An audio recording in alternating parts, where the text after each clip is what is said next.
There have been several interpretations of how the ending to Birdman plays out, with some having the simplest explanation and others having more symbolic explanations or theories. I've decided to share my theory on the ending of Birdman. Just a warning, this review contains spoilers for the film Birdman, so unless you've seen the film or don't mind spoilers, stop watching now.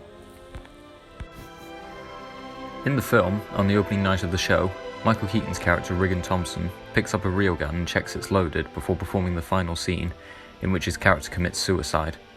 Regan proceeds to literally shoot himself in the head and wakes up in hospital the next day. Or so some people think. The way I see the film's ending is that Regan dies the moment he shoots himself, and the rest of the film is his imagination. He's imagining what would happen if he had actually survived the shooting, explaining the presence of family and colleagues, and the revelation that the play would be shown forever. The idea that Regan actually is a god and would be able to survive each time.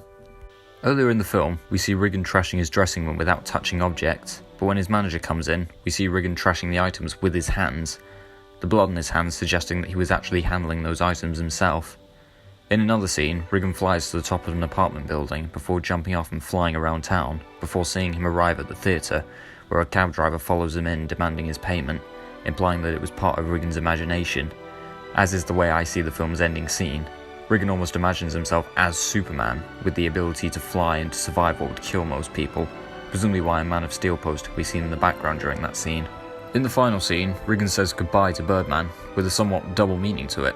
In reality, he's died, and this means the highly anticipated Birdman 4 can never happen, but also in his imagination, he will continue appearing in the play, thus ending his film career. He then sees birds in the sky and climbs out onto the windowsill. In his imagination, he can fly with the birds as he has superhuman abilities, but it's also what I see as a metaphor for heaven, due to my belief that in reality he died, and he imagines Sam coming into the room, smiling and laughing with the relief that her father has risen to heaven. So there's my thoughts on how the ending to Birdman plays out. And yeah, like most people, I love the film. I love the script, I love the performances, I love the references to popular blockbuster movies, and discussion on what the public would rather watch, and most especially, I love the cinematography, and how the film does ultimately, for the most part, look like one long take. Technically groundbreaking and symbolic, Birdman is a film that everyone should see. In his imagination, he can fly with the birds as... Fuck.